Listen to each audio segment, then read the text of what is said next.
The Wendigo is a cannibalistic humanoid monster that figures in the legends of the Algonquian native peoples in northern Canada.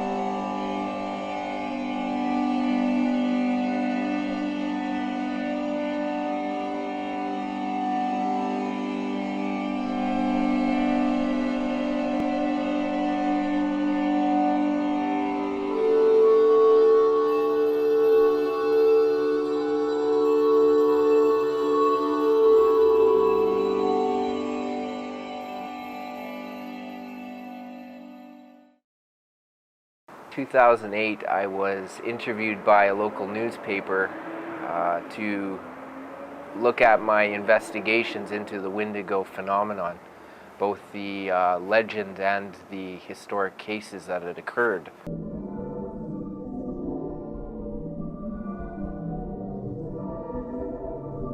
In July 2008, Edmonton resident Vince Lee boarded a Greyhound bus for Manitoba, leaving behind his wife and a job as a newspaper carrier.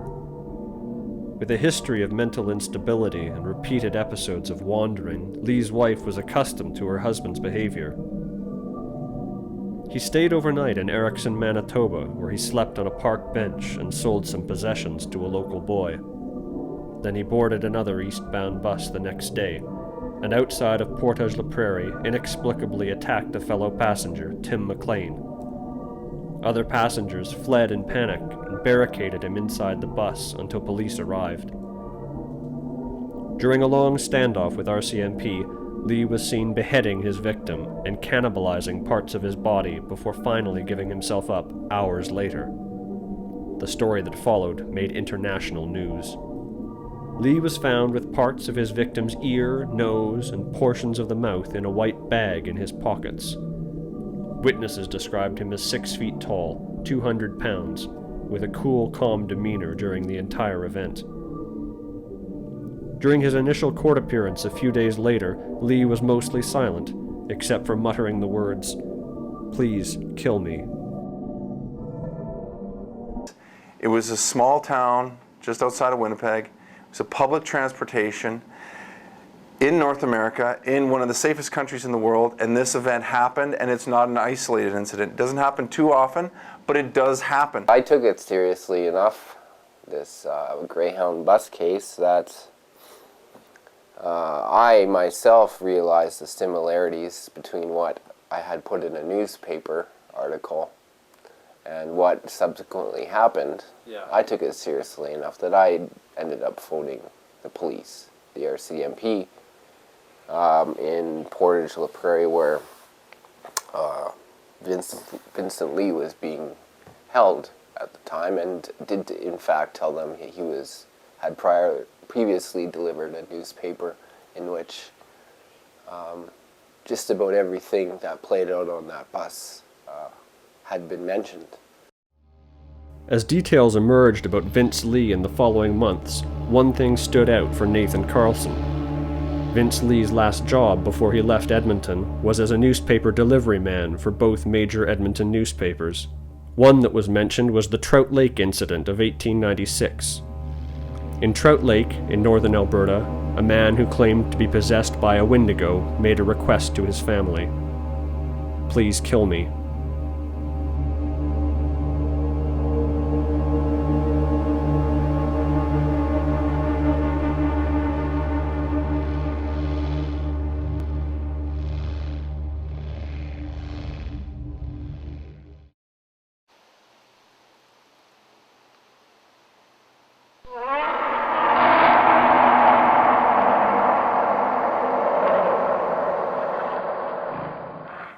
My name is Robert Brightman. I was a graduate student in linguistics and anthropology at the University of Chicago in the 1970s.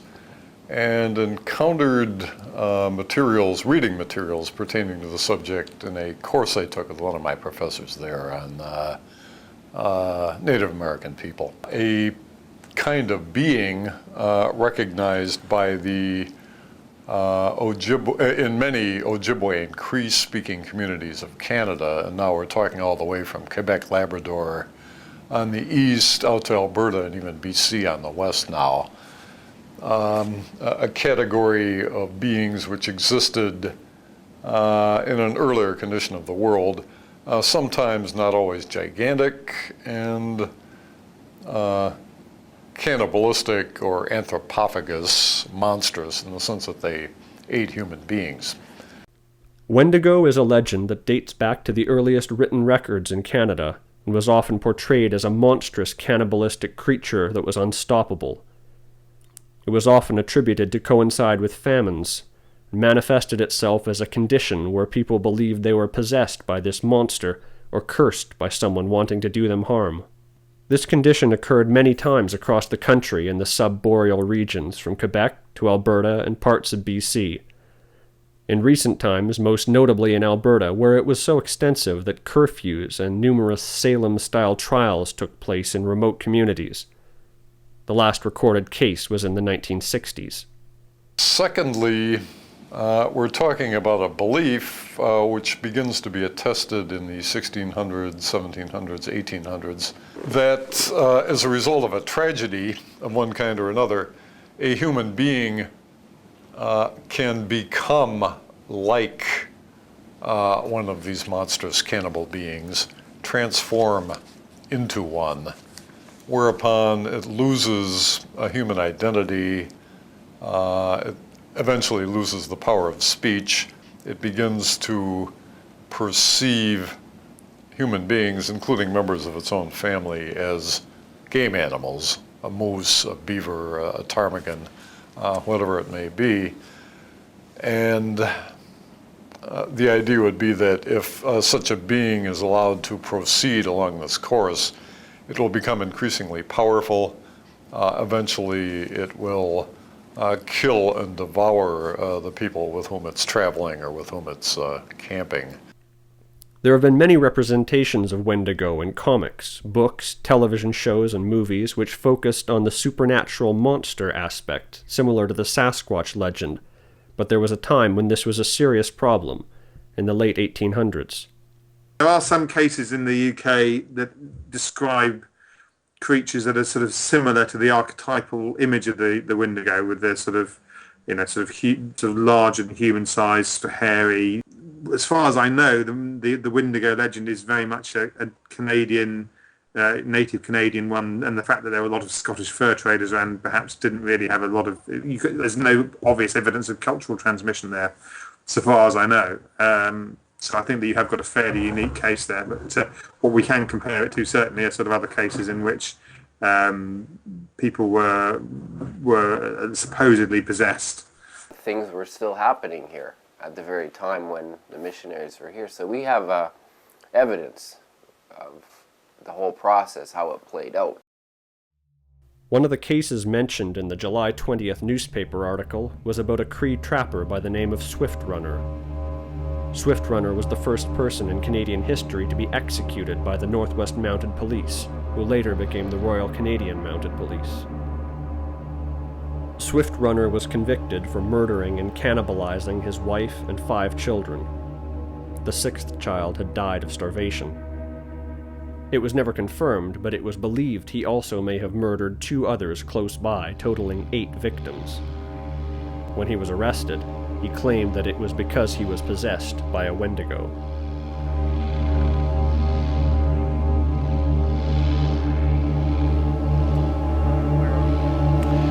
This is the remains of the Fort Saskatchewan post.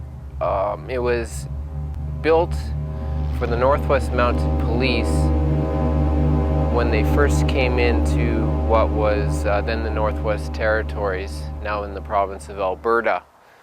And they came to maintain law and order in dealing with the settlers and the native inhabitants. And basically what had happened is that in 1878 and 79, one of the most bizarre crimes in Canadian history transpired. When you sit down and look at all the cases, we only have evidence, to the best of my knowledge, for one in which an individual committed cannibalism. This is the SwiftRunner case, which I have written about. Nathan Carlson has written about it. Many people have written about it.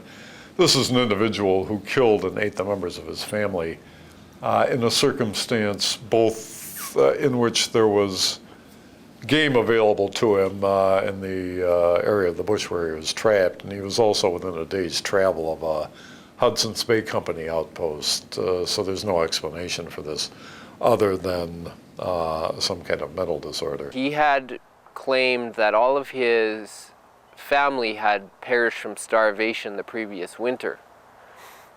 He himself was a very large man, well over 6 feet tall and over 200 pounds. He certainly did not appear to be starving. So he was arrested under the suspicion of murder.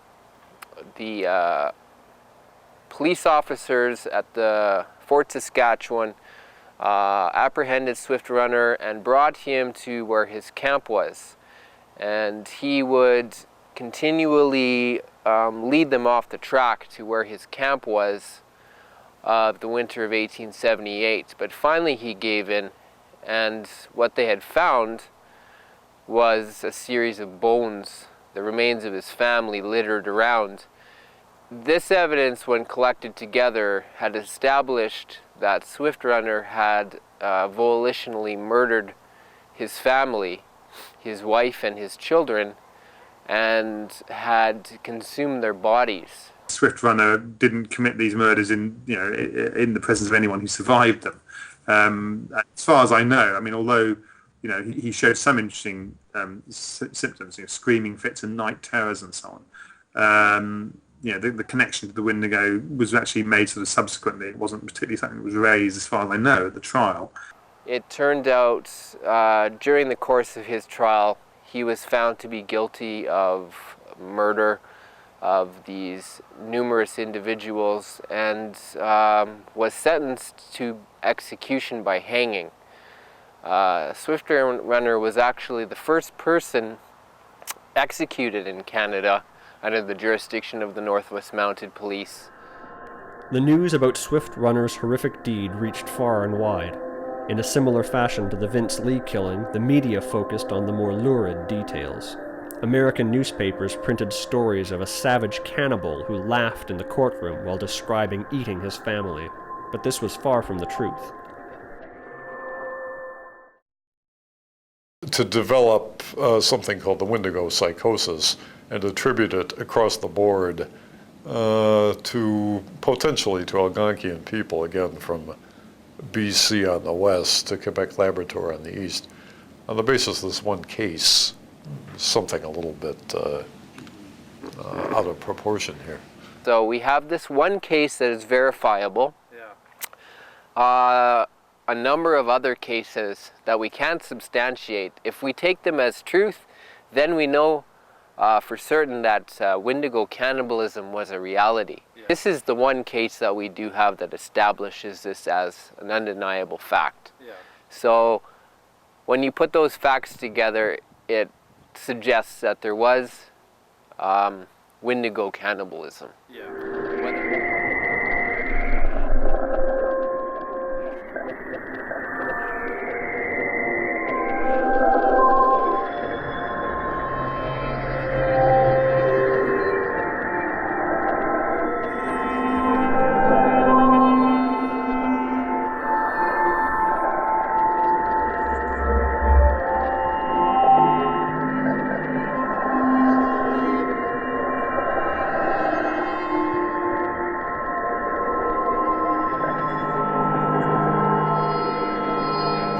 Basic elements of Wendigo.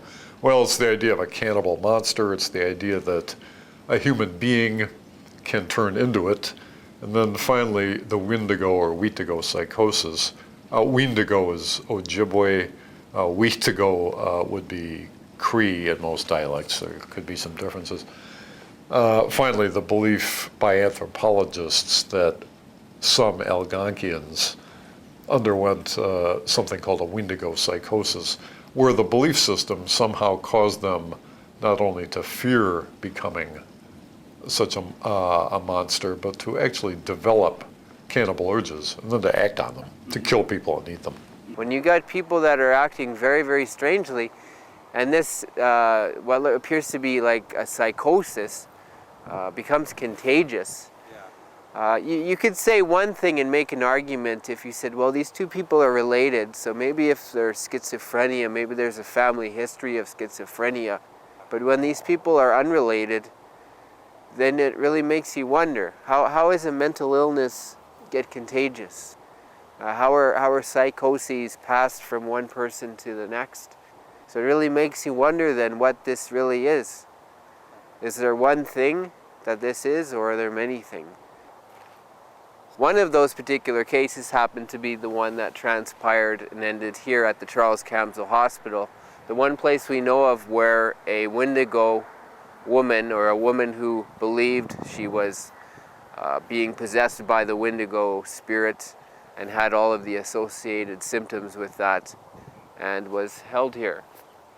So this is an actual piece of physical evidence of Wendigo. There's not a lot of these remaining or surviving pieces of physical evidence left in the world. There was an episode of time from the late 1800s until about 1940, 1950, where people were hospitalized. And prior to that, they were dealt with the police. And prior to that, it was done in the, I guess you'd say, the country fashion, where people were cured, and if that was unsuccessful, they were executed. So, I'm just wondering, like it seems prevalent in the boreal, subarctic boreal areas. Yep. And then it stops when you get to the plains and when you get down into the part of the Great Lakes where you start having regular farming. Yeah. I don't know why that is. Maybe it's just because it happened there much later than it happened in all these other places, so it was closely, carefully documented. Yeah. And in Quebec, this happening in the 1600s, so the veracity, the truth of the accounts back then, we can't really... Whereas here, we have this stuff happening in the 1940s. So we have a couple of cases of this in the subarctic area where Cree and Ojibwe people lived. So there was a doctrine or a belief present in some areas during some periods that someone who had committed, let's call it famine cannibalism of this kind, thereafter, as a result of having taken human flesh into his or her body, that would catalyze a transformation of that individual into a Wendigo or a Wendigo monster, who thereafter would seek human flesh, not out of necessity, but by, as it were, by preference. The other, I don't know how to put it, he's somebody dreams of the wrong thing. You might dream of Misquami, some entity associated with ice. As a result of having that dream, and you might not even remember having had it, you are predestined to turn into a Wendigo or a Wendigo later on in your life. Might be many, many years later, or it might be very, very soon. And this is how, as I understand it, and as how people have explained it to me, how it could happen that a human being could transform from being a human to being a Wendigo. Then it could be what we would call witchcraft or sorcery. Another individual could, this is how someone speaking Cree would put it in English, they'd say they could put that on you or put that in you by means of sorcery. Wendigo was defined as a cultural-based syndrome during the 1980s and was largely discredited. This was partly based on the assumption that all eyewitness testimony was strictly Aboriginal and no non-native accounts could verify this as a legitimate phenomenon. Cultural-based syndrome is a term used for conditions that affect a specific social demographic, like anorexia, a syndrome common to our modern culture.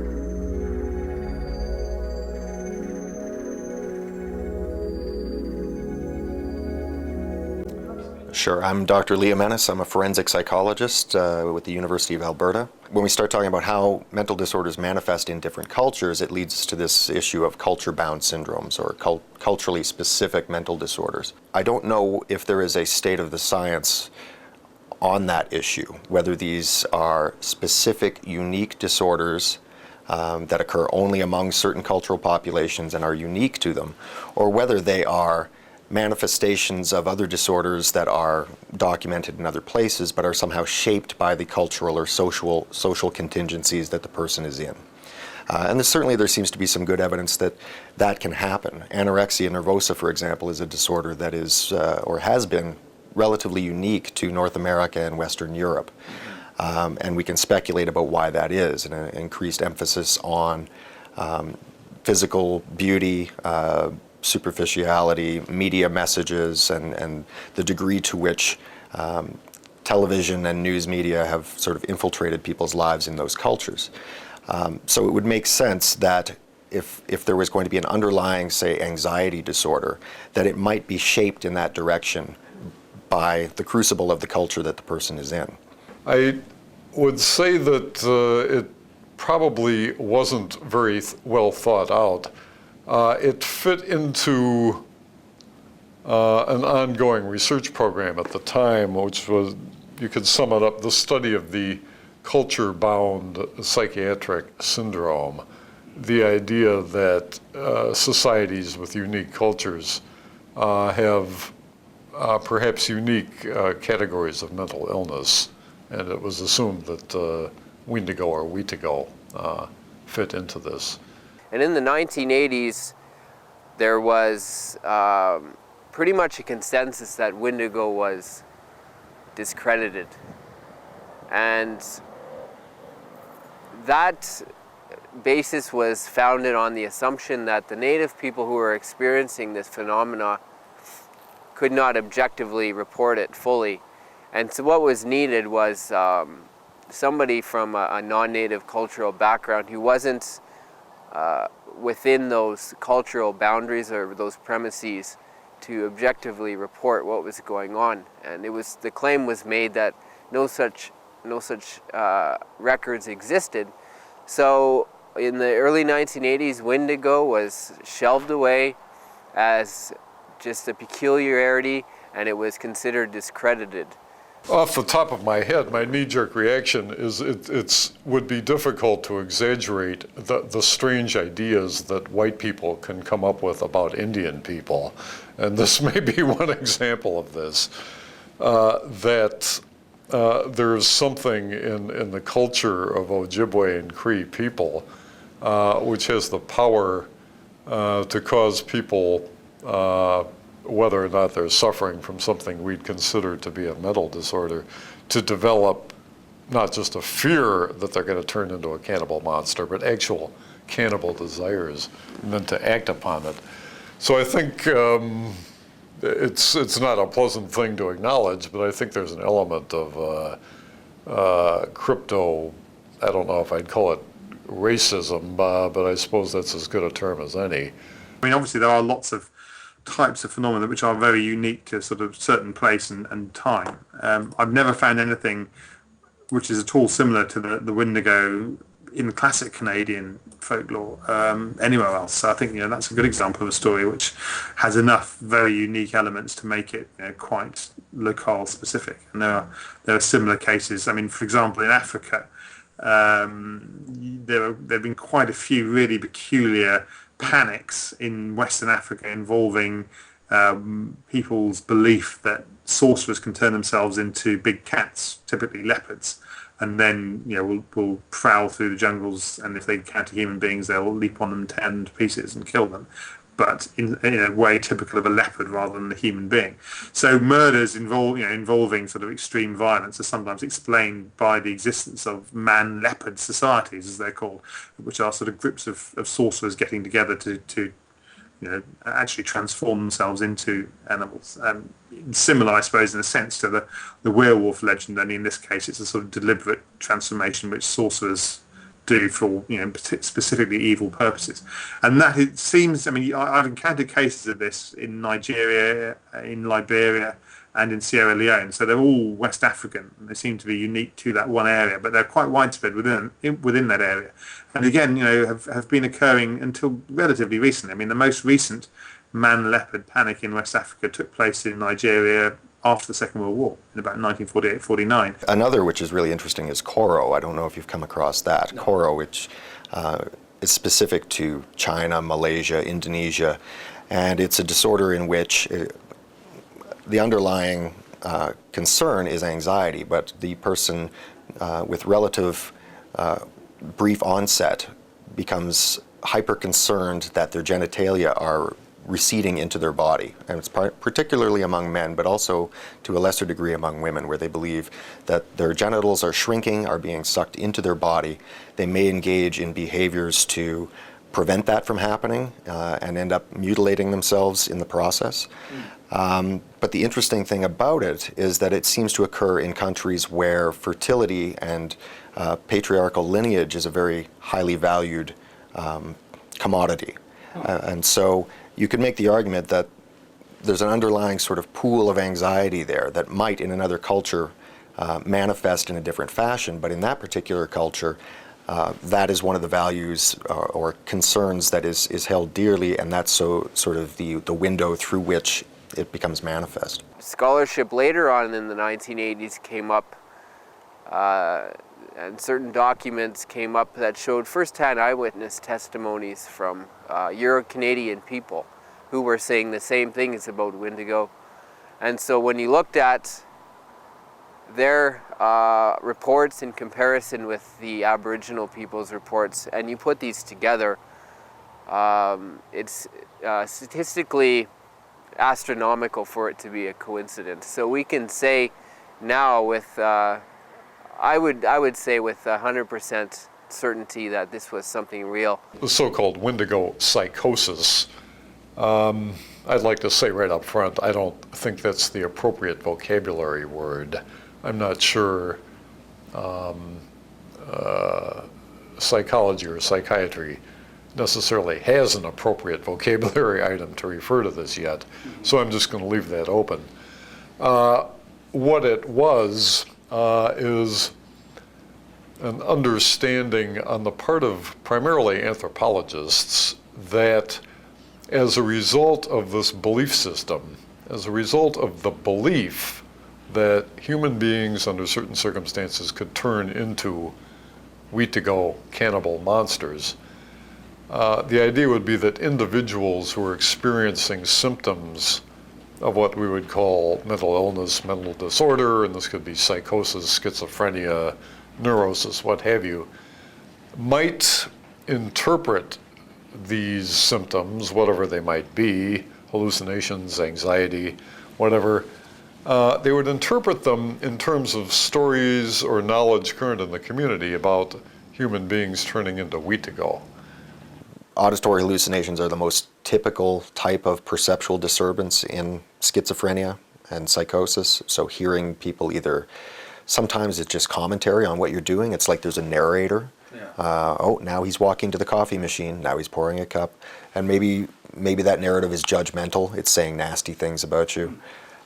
Very often that's what the voices are doing, is they're criticizing, they're judging, they're belittling. They're very unpleasant for the individual. In other cases, they're giving them command hallucinations, telling them to do things, more typically to harm themselves than to harm others. And in most cases, they don't listen to those. It's not like they're not bothered by it, but they don't blindly obey the voices every time they speak. So it's common to hear voices and not uncommon for them to be command hallucinations, but they're typically not commanding violent behavior, and most of the time, people suffering from them don't abide by them. In a way, a lot of the symptoms do mimic paranoid schizophrenia, but if someone was willing to and understood what Wendigo really is, they should be able to see the difference between Wendigo and paranoid schizophrenia. how they are not the same.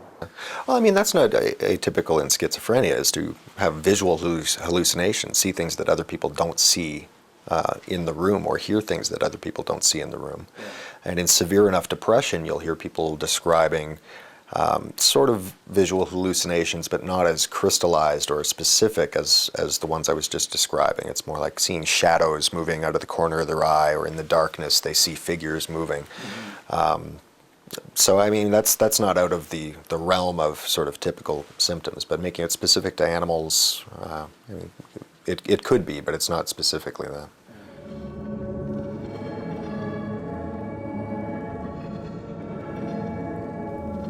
Cannibalism has become a topic of debate amongst scholars, historians, academics, as to whether it truly existed or not as a social norm in previous times.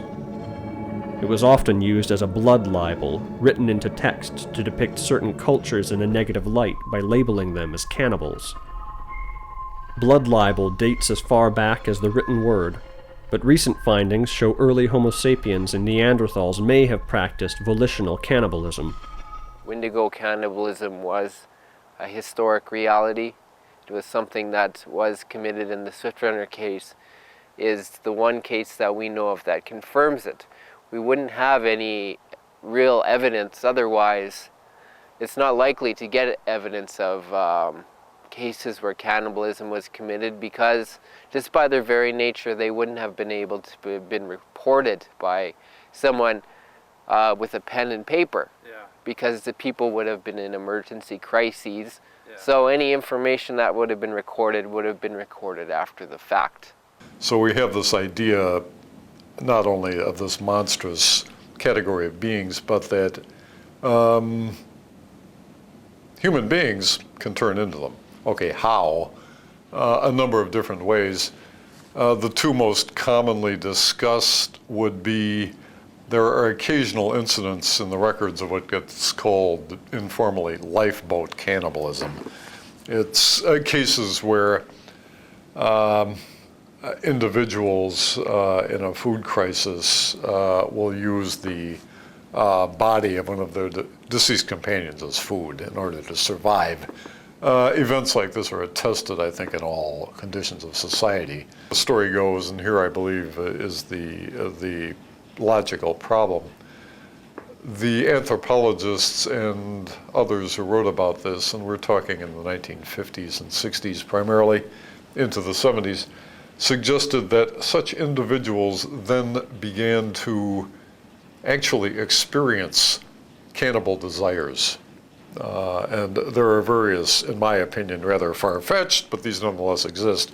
There are various depth psychology theories suggesting that all of we members of the species Homo sapiens sapiens have deeply rooted cannibal urges which we repress. Fine, you know. The idea is that these would be somehow unleashed in these people by the belief system.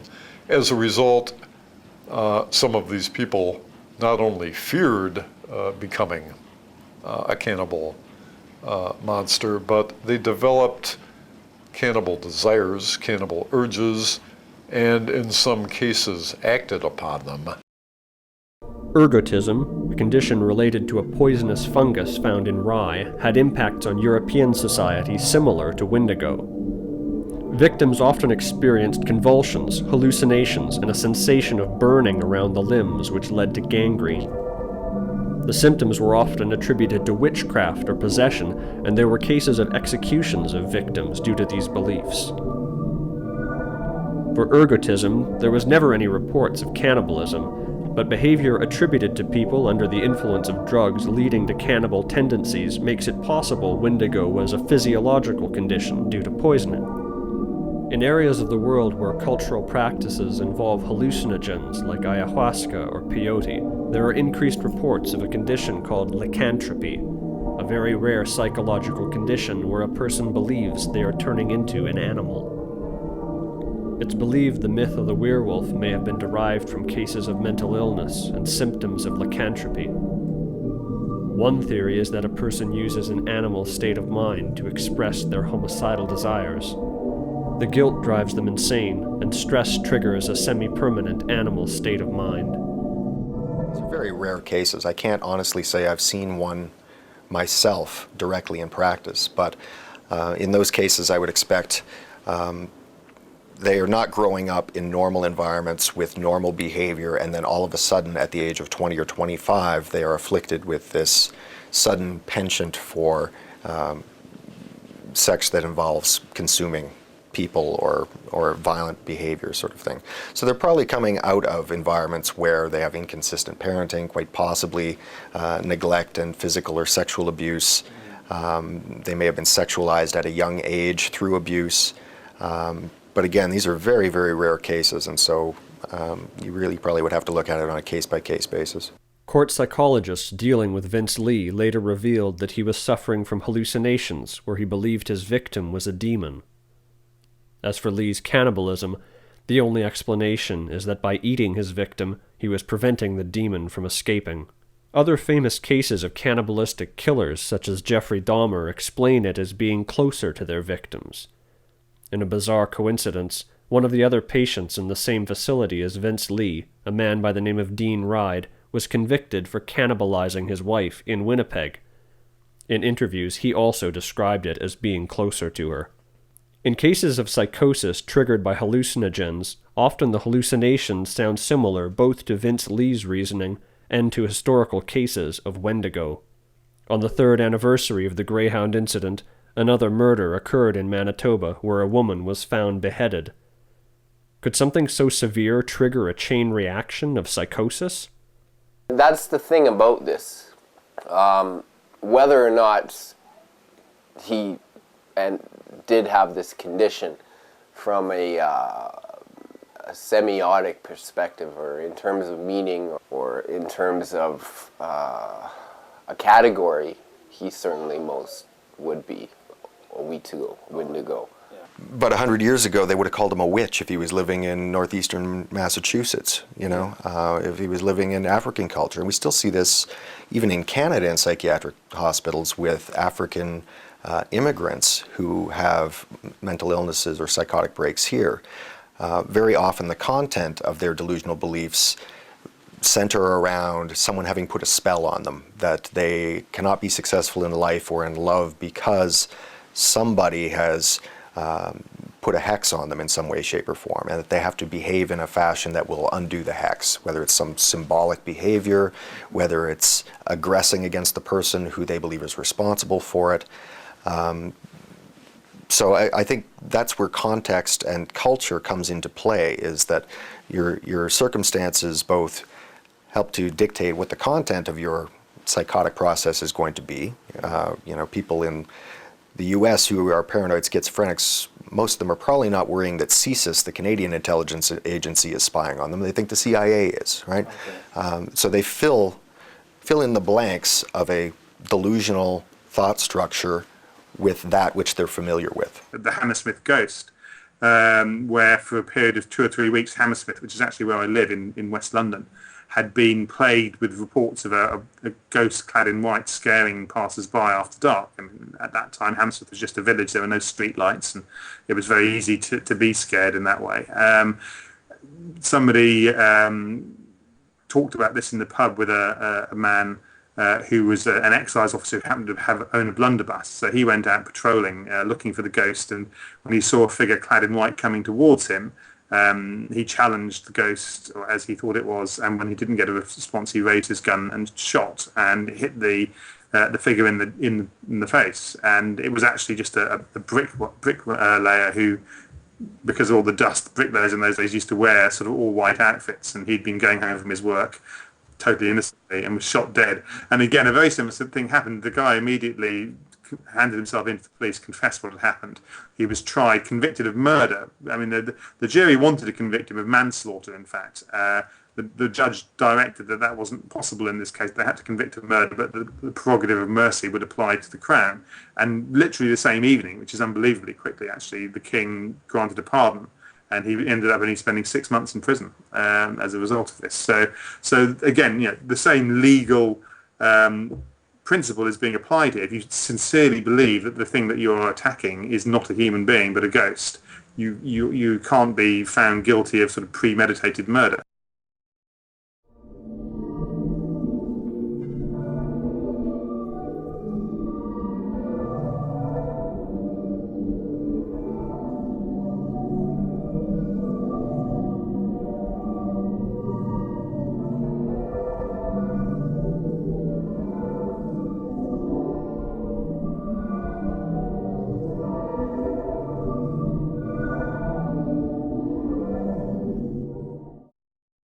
I think that sometimes we give too much weight to this copycat idea because you have a big event that becomes very public and is on the tip of everybody's tongues, and suddenly we're hypersensitive to that issue, and now it becomes much more acutely on our radar. And so these behaviors might have been happening on a relatively, they never happen on a regular basis, but they may have been happening at their low base rate anyway. But once one has happened that has brought it to notoriety, then we become much more aware of these things, and we zone in on them.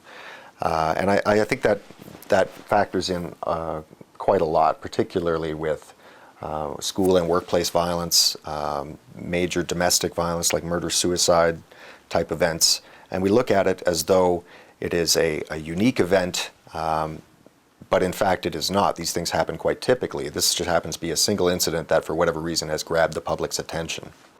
At a first glance, Wendigo has all the telltale signs of a mental illness, but the individual who determined it was a cultural-bound syndrome during the 1980s came across a mysterious historical account known as the Trout Lake case, which could suggest otherwise.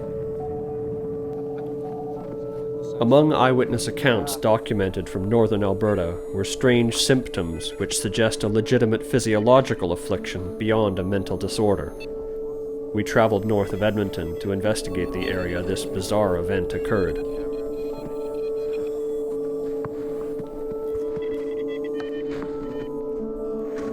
The individual who wrote this material debunking Wendigo did find this last case, which was the Trout Lake case, and that one was very, very clear and explicit. And so it was when these very explicit cases were found by this particular anthropologist or historian, when these were brought forward in cohort with all of the other surviving native testimony that's recorded by such explorers as Sir John Franklin and Alexander Henry and David Thompson. You look at it, and these, when added together, it makes a very, very compelling case.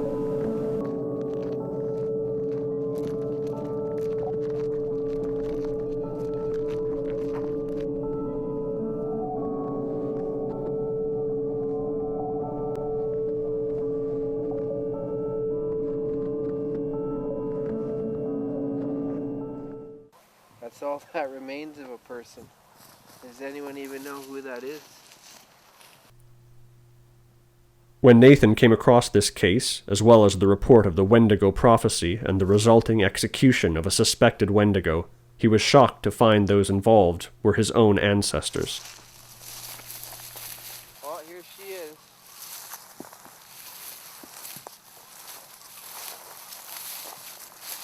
She was born the very same year the Trout Lake case happened.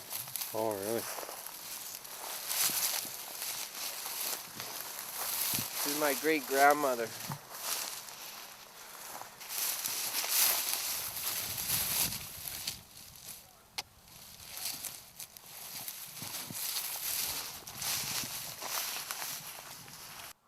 This whole thing really hit home for me. It was as if this was a story coming to life. This whole thing, this whole series of events, even leading into the present, it just seems like one big living story. It's as if the story itself is trying to tell itself, and it's a message. And the point hit home for me when I realized that the people that were involved in this story were my own relatives, my own ancestral relations. So it was almost as if somewhere, somehow, I was meant to hear this story and meant to look into it and to find it.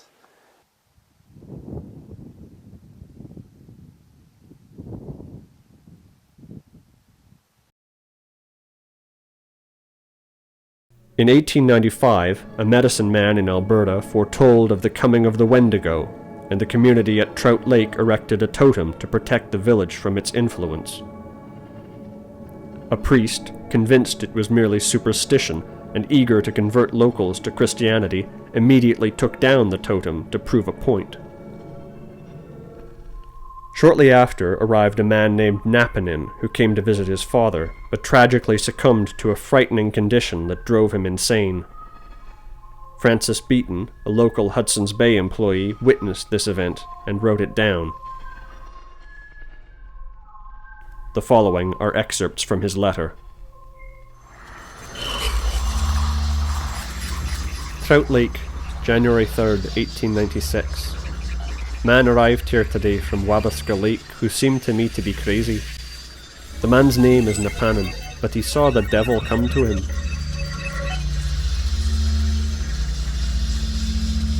He said his son appeared to him like a young moose and he wanted to eat him. The Indians are all terribly frightened, think someone had done something to him with medicine. Yaquimo is a great medicine man, and that is why they put him here. I expect they will try to drum the devil out of him. Sunday the 12th. I went to see him today. He looks worse than ever. I gave him a dose of castor oil. He says his heart is freezing. He's always saying that he is going to be a cannibal. I read a few prayers out of the prayer book. He seemed to be getting worse all the time.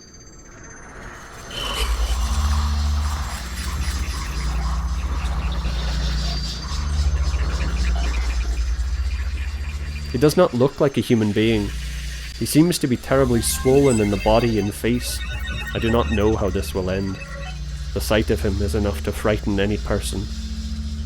When I told them that we would tie him, they said it was no use, as no ropes could hold a cannibal. The sound of him was terrible.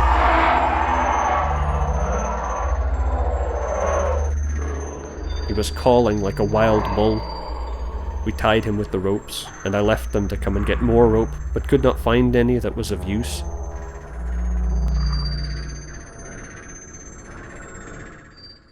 Now Yaquimo was the only man they thought could kill him. But Yaquimo did not want to do it. He wanted me to do it. I told him that I would not do it. At last Yaquimo said, "You all want me to do this. I will try."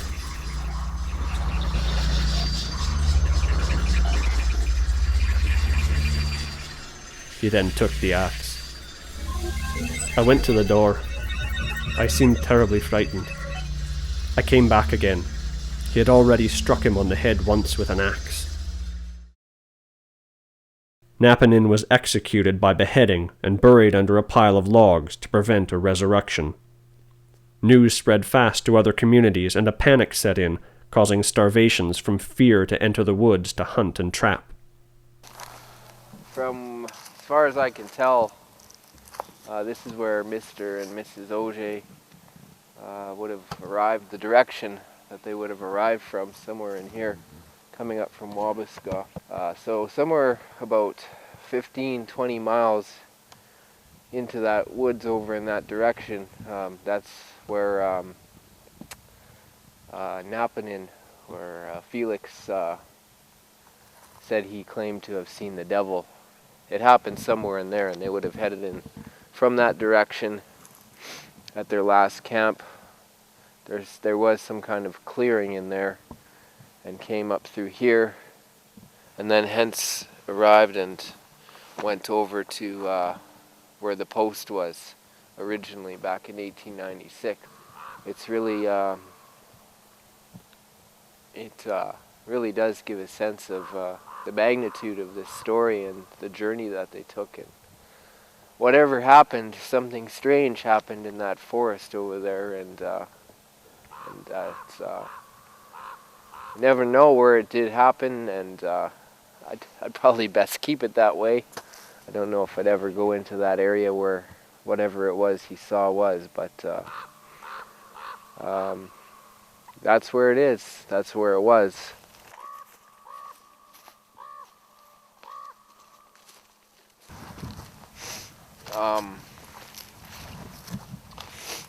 So where he was, the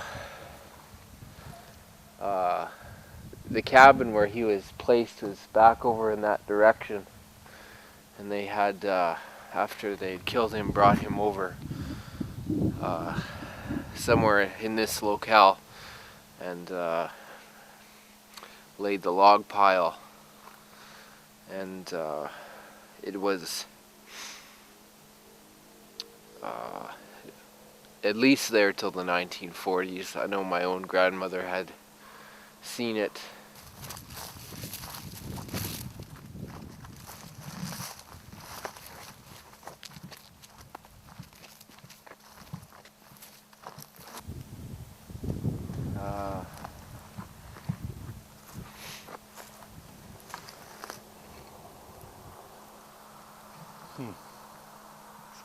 I guess.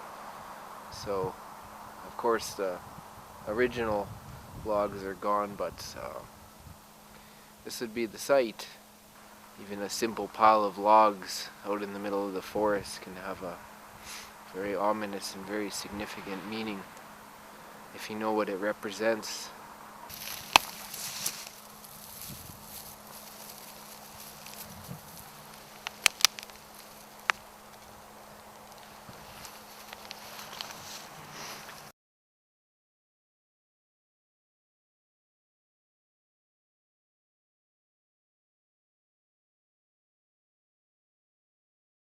Well, there are a lot of ways in which mental health can intersect with the criminal justice system. The one that is most commonly presented to the general public through the media is in cases of what is called in the U.S. an insanity defense, or in Canada, not criminally responsible by reason of mental disorder.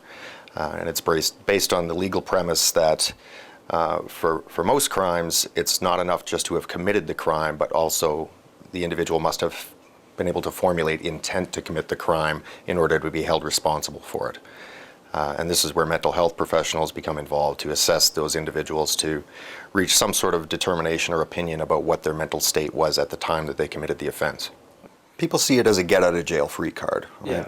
As though the crime never happened, the person gets to leave immediately, they get to go on about their regular lives, and it's simply not true. So I'm a biomedical engineer, and a biomedical engineer uses engineering principles to solve problems in medicine. But I also work on the show called Deadliest Wear, and my position on the show is lead scientist and biomedical engineer, is to help analyze injury using engineering instruments.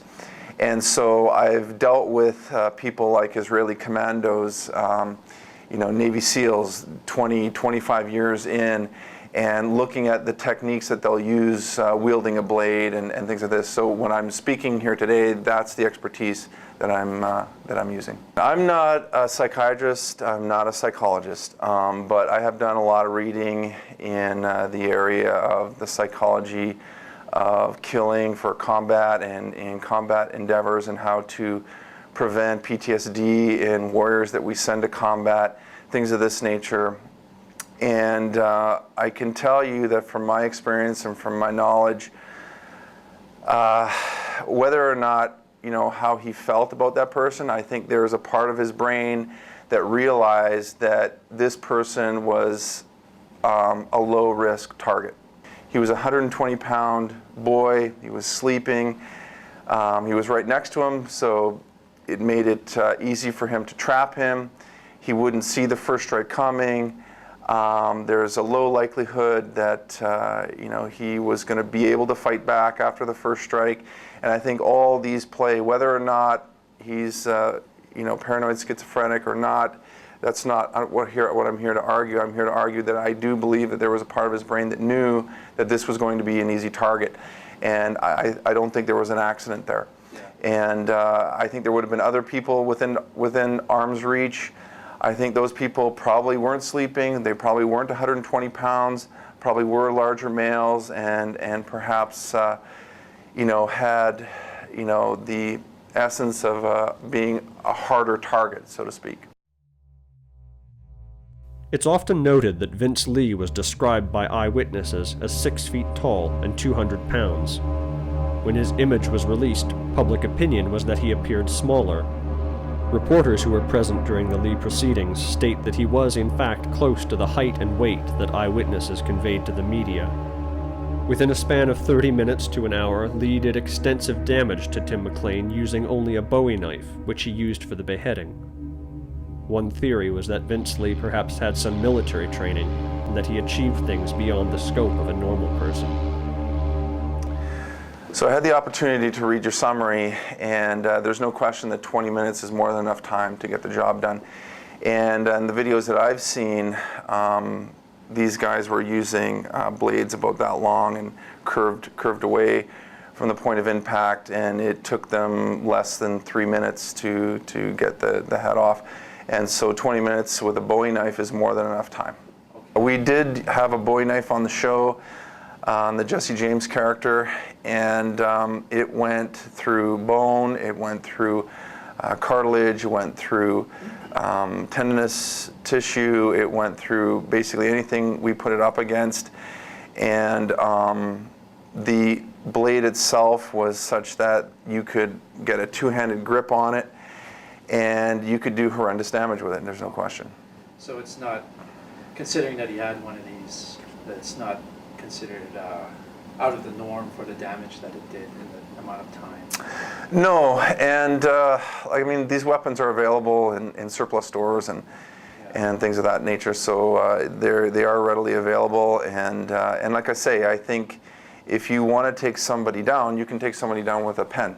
Yeah. If you wanted, and like I say, a pocket knife, you could do the job just as easily. The fact that he had a Bowie knife just makes it easier for him. If it was a coincidence, then you have to ask yourself, well, really, is it a coincidence? Yeah. You know? But if it's not, then it's still very interesting as a case of the copycat effect. So either way you look at it, it's fascinating and terrifying, terrible thing. The notion that Vince Lee would have copycatted or been influenced by Nathan's story specifically seems like a reach, honestly. But he doesn't say anything about hunger or cannibalism, right? He doesn't, from anything I've read, he simply believed that he was being persecuted by malevolent forces, Satan and his minions. Tim McLean was another one of those sort of satanic agents that was out to do him harm, and he felt the need to defend himself for fear of his own life. I mean, those are really very typical psychotic symptoms. Well, hopefully that'll make Nathan feel better. Yeah. Get him off his own hook. But at the same time, the idea that this guy would do these things almost resembling exactly what the fact that he worked at the paper, you know, that's, yeah. Whatever the psychiatrist said, well, let's hope he's right. There's no question this guy was psychotic. Like, again, I'm not a psychologist, I'm not a psychiatrist, but from what I've read about Vince Lee, he was psychotic, and whether or not he consciously knew McLean was a soft target, I think there was a part of his brain that made a decision, this guy's not going to hurt me after I take the first strike. And I think it all leads into the fact of, you know, awareness and self-defense. And when I say self-defense, I don't mean you have to be a black belt in order to defend yourself. And I just mean, you know, awareness. And if a guy in a black shirt and combat pants with a black bag is acting a little weird in a public bus, you might want to sit somewhere else. You might not want to fall asleep by him. No, now saying that, there's only one person that did anything wrong on that bus that night, and that was Vince Lee. I do hope the family of the victim gets some consolation from this, because I myself did suffer quite a bit. This just played out in my mind over and over again, and psychologically, I couldn't cope with it. And I became physically ill, and everything just about fell apart for me. Despite the fact that everyone telling me, oh, either it's a coincidence or it's not your fault anyway, didn't really do anything to remedy how I did feel. I felt like a murderer. I said, why couldn't he have picked up any other random article in the newspaper about some assault in a parking lot, or why was it this specific thing, you know? And it terrified me, and I felt like I was living in a movie, a horror movie.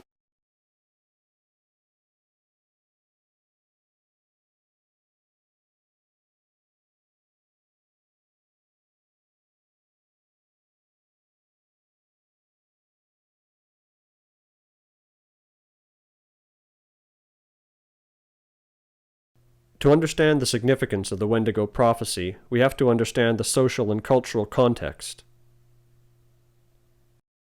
In the late 1800s, a Métis rebellion took place that spread across western Canada, starting in what is now Manitoba. Louis Riel and Gabriel Dumont were the heads of the rebellion and successfully united various native nations cross-country. Inspired by news of rebellion, in Alberta, what is called the Trout Lake Massacre took place. In April 1885, various groups banded together and took up arms against white settlers. Shortly after, Louis Riel was captured and executed under the charge of treason, thus ending the rebellion. In the States, in January 1889, a Paiute shaman named Wovoka, known in English as Jack Wilson, had a vision of ancestors returning as ghosts and destroying the white man. In the dream, he was told to do the ghost dance to pay tribute to the dead, and a movement was born. Soon the ghost dance began to spread to other areas and quietly turned into a movement. When word reached the government, they feared that the great chief Sitting Bull would inspire others to join the movement, so they ordered his arrest, which resulted in his death. A few months later, the Wounded Knee massacre occurred for similar reasons. Alberta, 1895. A medicine man prophesies the coming of a Wendigo, stirring fear amongst the population.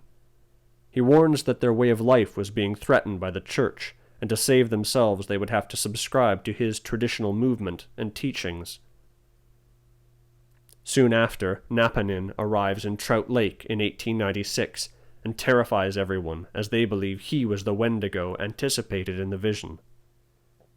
As a result of the prophecy, people were too scared to gather supplies and food for the winter, resulting in starvation. That same year, the Klondike Gold Rush began, and prospectors from all over began trekking through these territories on their way to the Yukon. As a result, in 1890, Treaty 8 was signed with Native peoples to help define the relationship and responsibilities between the government and the various nations involved. Notice the parallels between Wovoka and the Wendigo prophet.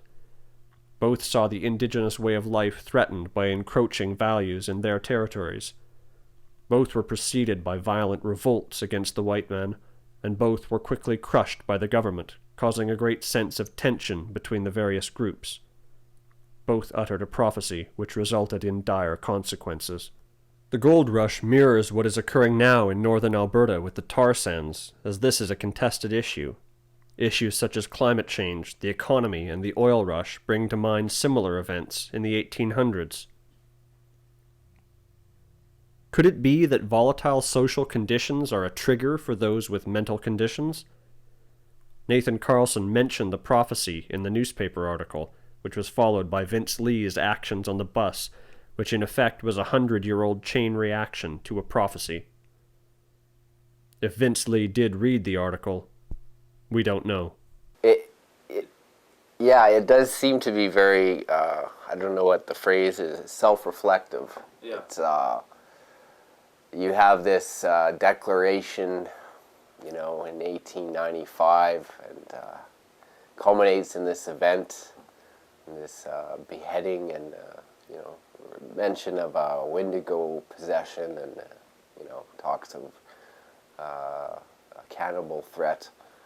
Found in a newspaper, discovered by me, doing research, and the conclusion of the research ends up being reported in a newspaper, culminating in an event very similar, and then being I become a part of that newspaper coverage. Yeah.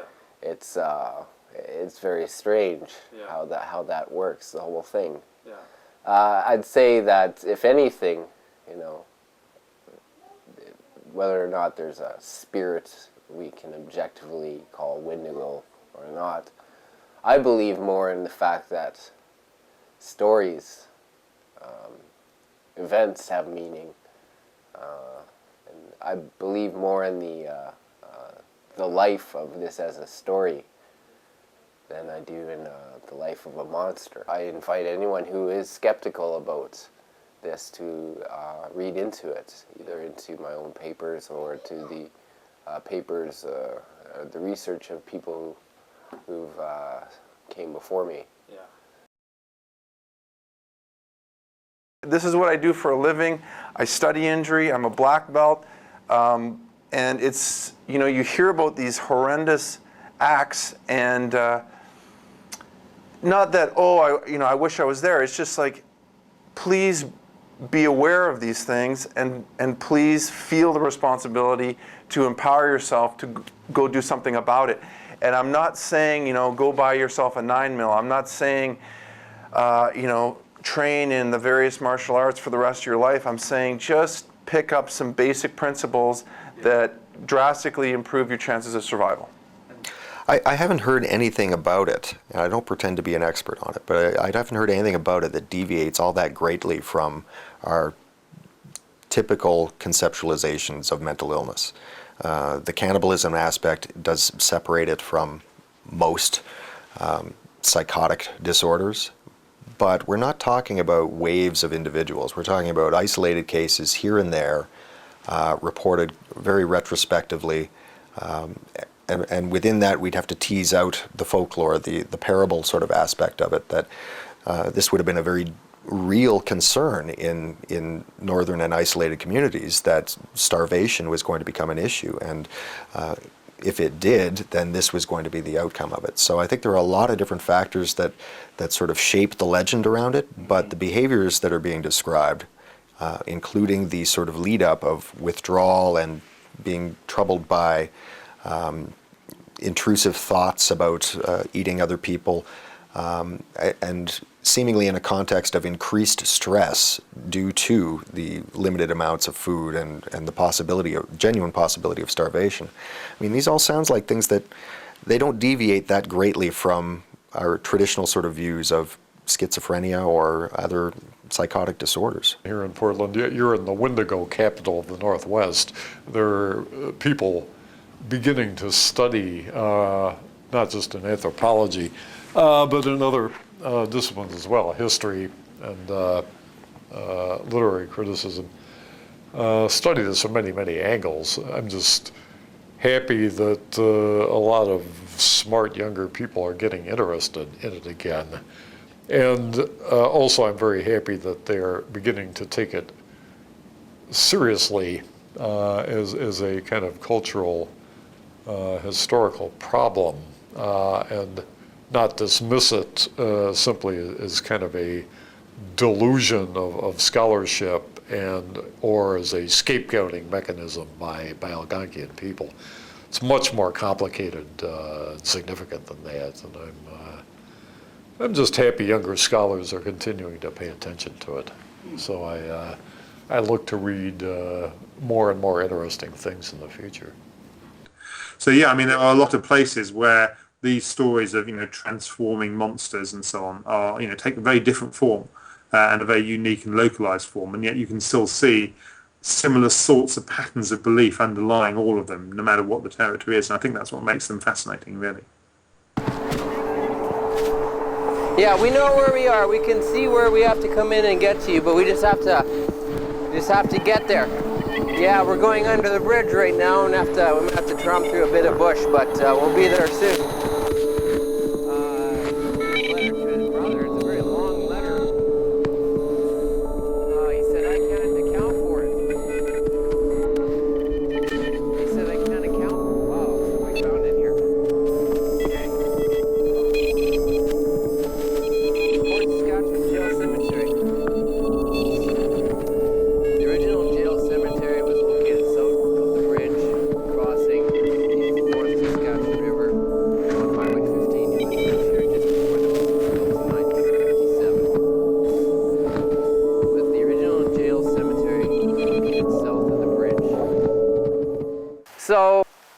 One of these graves likely represents or likely contains the remains of SwiftRunner,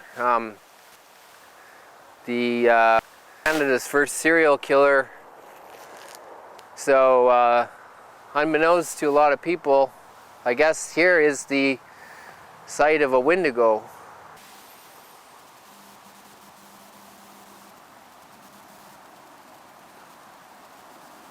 It's a story that came in the guise of something very terrifying. But I think sometimes we need that. Yeah. We need to be scared. We need to be frightened. We need to be able to look at our fears in the face and not run from them, because there are things out there we should be afraid of. And most of the time it's caused by things that we ourselves have created. Hopefully this terrifying story will cause us to wake up and make us change our cultural story, our cultural situation.